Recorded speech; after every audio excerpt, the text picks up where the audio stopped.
Օրեր առաջ Star-News-ն առաջինն էր տեղեկացրել, որ լույս աշխարհ է եկել երգիչ դերասան Կարեն Ասլանյանի առաջնեկը՝ զույգը դուստր է ունեցել։ Այդ մասին Կարենը հայտնել էր իր ինստագրամյան էջում։ Արդեն այսօր Կարեն Ասլանյանի կինը Աննան և իրենց նորածին աղջիկն արդեն դուրս են գրվել հիվանդանոցից։ Կադրեր հրապարակելով Կարեն Ասլանյանը խնդրել է իր հետևորդներին շատ հավանումների արժանացնել այս հուզիչ տեսանյութը, իսկ մենք ևս մեկ անգամ շնորհավորում ենք ու հավելում, որ հենց այդ օրը, երբ Կարեն Ասլանյանը հայրիկ էր դարձել, խնջույք էր կազմակերպել հրավիրելով շատ հայ հայտնիների իր ընկերներին ու մտերիմներին։ Խնջույքից կադրեր մենք ևս առաջարկում ենք ձեզ դիտել հենց այս պահին։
Վերջին շրջանում Կարեն Ասլանյանը բավականին պասիվ է սոցիալական հարթակներում։ Միայն ամիսներ առաջ նա նշել էր, որ հարսանիքից հետո որոշակի ավելորդ քաշ է հավաքել, սակայն նա ինքն իր վրա կաշխատի և կրկին նրան իր սիրելի հեռուստադիտողը կտեսնի էկրաններին։ Բարի կեսօր սիրելիներս,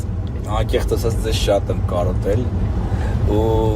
այս ընթացքում, այս եթերային դադարի ընթացքում ես բազում հարցերի լուծումներ տվեցի, կարգավորեցի անձնական կյանքս և ամենակարևորը հավաքեցի ավելորդ քաշ, որից սկսում եմ ազատվել, որովհետև պետք է սկսենք նախագծեր,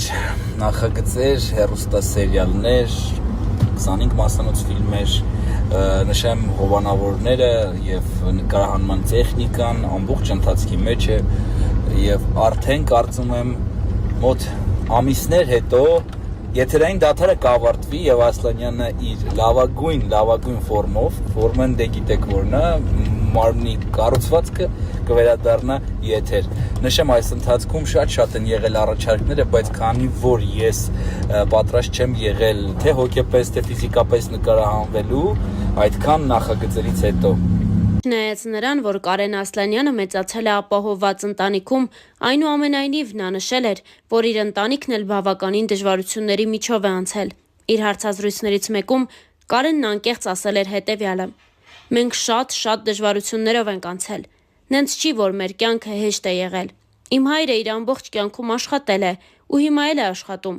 Ռուսաստանում ենք ապրել։ Ես իմ առաջին դասարանը գնացել եմ Ռուսաստանում, հետո տեղափոխվել ենք Հայաստան։ Դրանք իրականում սթրեսներ են վաղ շրջանում, բայց հայրս ամեն ինչ արեց, որ կարողանանք այստեղ մնալ ու իր երեխաները հայ մնան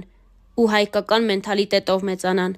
Եթե անգամ մեր մոտ շատ վատ լինի, ես միևնույն է ասելու եմ, որ շատ լավ է, որովհետև ես երբեք ցույց չեմ տա իմ խնդիրները, ցույց չեմ տա, որ ինչ-որ բան վատ է։ Վատը ես իմ ընտանիքում, իմ ընտանիքի հետ կհաղթահարեմ ու ամեն ինչ կլինի լավ։ Ես լացող մարդկանց հոգեբանությունը չունեմ, ոչ էլ մեր ընտանիքը։ Եղել է պահ, որ մեզ մոտ այնպիսի վիճակ է եղել, որ մտածել ենք ոնց ենք այս վիճակից դուրս գալու, բայց Աստված այնպիսի դուռ է բացել, որ ամեն ինչ լավ է եղել։ Երբ դու քո քրտինքով ես անում, երբ չես խաբում ոչ քո պետությանը, ոչ քո ընկերներին ու անում ես քո աշխատանքը, այդ ժամանակ Աստված օգնում է։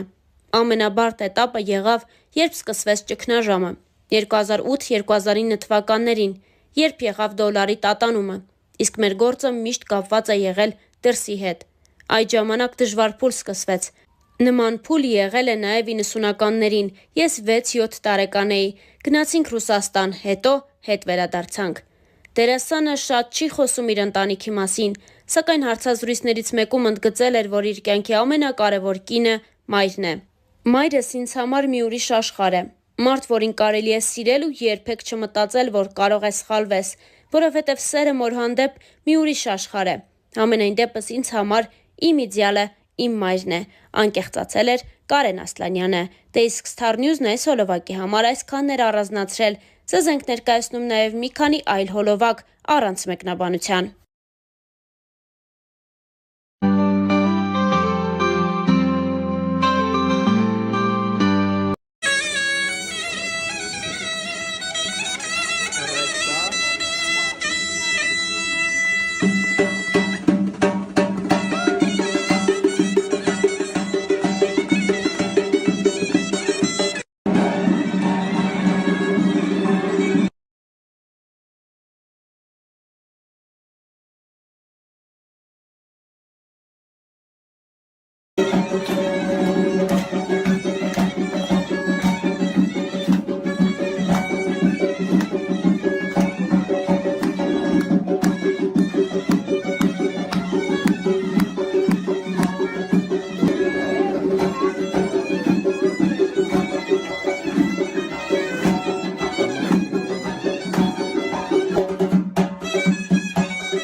Մենք բոլորով հավաքվել ենք այսօր Հայաստանից դուրս նշելու ձեր հարսանեկանը, լսելու այս ուրախությունը, թողնում միշտ երջանիկ լինեք ու միշտ ուրախ որ այսօր եք։ Աստված օրհնի ձեզ ու այսօրը ձեր ուրախությունը։ Բրավո։